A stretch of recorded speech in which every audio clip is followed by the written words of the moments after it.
Hey guys. Okay, so in last week's video, I suggested that this week I was going to give you a bit of an update as to what the current state of play is with regards to the state changes.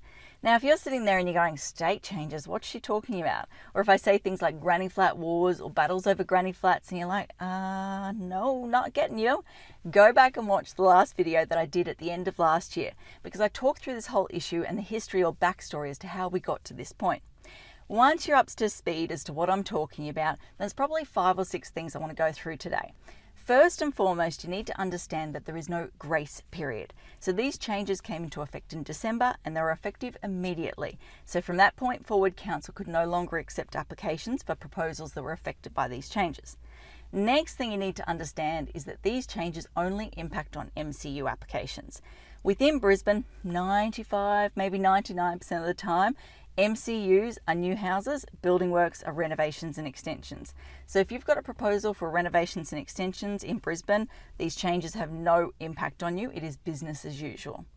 Next thing you need to know is that these changes do not apply where there is a relevant overlay that is accessible. So a relevant overlay is things like flood overlay, TBC, so traditional building character overlay, waterway corridor, biodiversity overlay, any of those environmental types of overlays.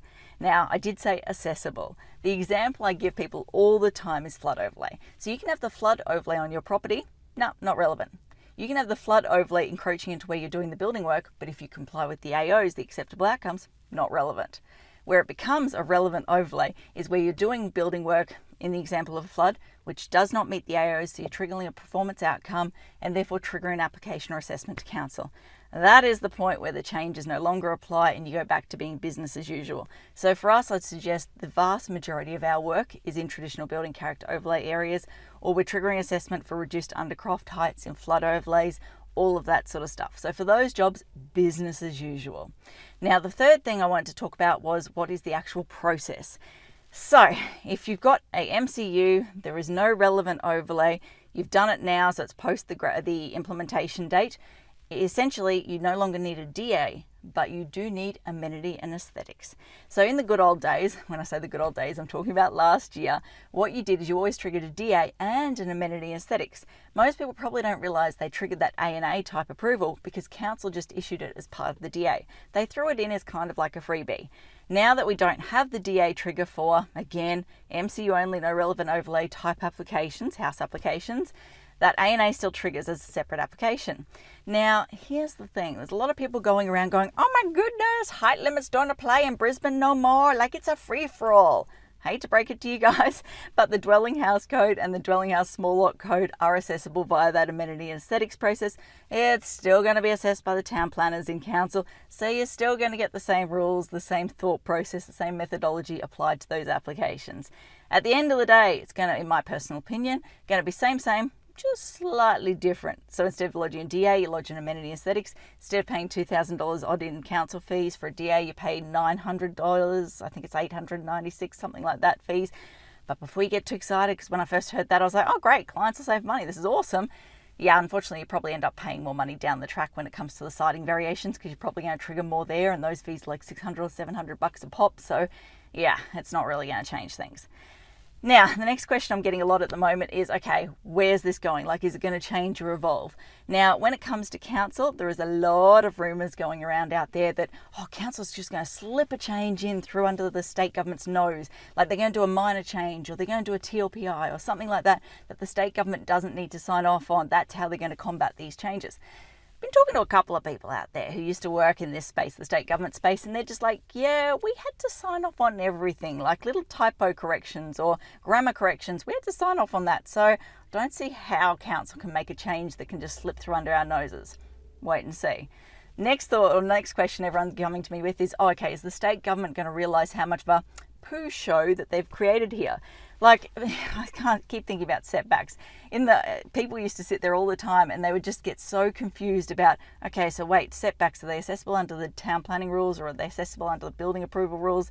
And you go, okay, look, small lots is always town planning unless it's an exemption, unless it qualifies for an exemption, like a single width carport, in which case QDC. The large lots, that's always QDC. And that alone confused people Can you imagine now I've got to go to people and be like, okay, so you've got an MCU, but there's a relevant overlay, but it's not accessible, so therefore it's amenity aesthetics and QDC citing variations. But hold on a sec, no, it's that, but it's not accessible. It's going to be so confusing. But yeah, everyone's asking, okay, is the state government aware of this? Are they going to repeal these changes because they'll realise how much of a mess they've created? Two trains of thought. The first train of thought is they've just got their blinkers on. They're so focused on these granny flat changes. They're just blocking out all the chatter around them and they kind of don't care. The other thought process is this is all part of their plan. Like, they plan to remove all houses from council. They plan to simplify things, streamline things, remove red tape, etc., etc. They're going to realise that they didn't quite have the impact they wanted, and they're going to go even harder and even bigger, and we're going to see massive changes in the future, which is a little bit scary, like, not gonna lie. Like I said in the video before Christmas, part of me, I think I said this, I've been saying it a lot lately, part of me wants to give the state government props. Like, planning moves very, very slowly. Town planning world moves at a snail's pace, and they just, boom, out of nowhere, dropped some massive changes. So I want to give them credit and go, guys, you got balls. Like, that is ballsy moves. The other part of me is like, damn, this is a mess. Like, guys, you're really screwing with us. So yeah, it's a bit scary to think, okay, if this ends up being just a part one to a massive change, what are we going to be dealing with later? But anyway, long story short, as far as you guys are concerned, from my personal perspective, it's business as usual. Slightly different process. We're going to, instead of do a DA, it's amenity and aesthetics, and slightly different fees. So instead of giving DA section in council some fees, you're going to give them to the citing variation section in council. Like, it just gets redistributed. So it's going to be a little bit confusing for you guys to get your head around that sort of stuff. But as far as your clients are concerned, like the homeowners, probably not going to notice much difference. And as a result, we're not going to get these sudden open up or free for all when it comes to height limits and all of that stuff out there, which is obviously what everyone's been talking about. Okay, I think that covers off everything I want to talk about today. As I always say, until next time, thanks for watching. For all you red tape lovers out there, I have one thing to say. Well, no, actually, I've got three.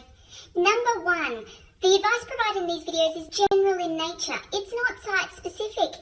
You would be a silly Billy to go and make financial decisions based on this advice without first checking with the town planner. Don't be a silly Billy.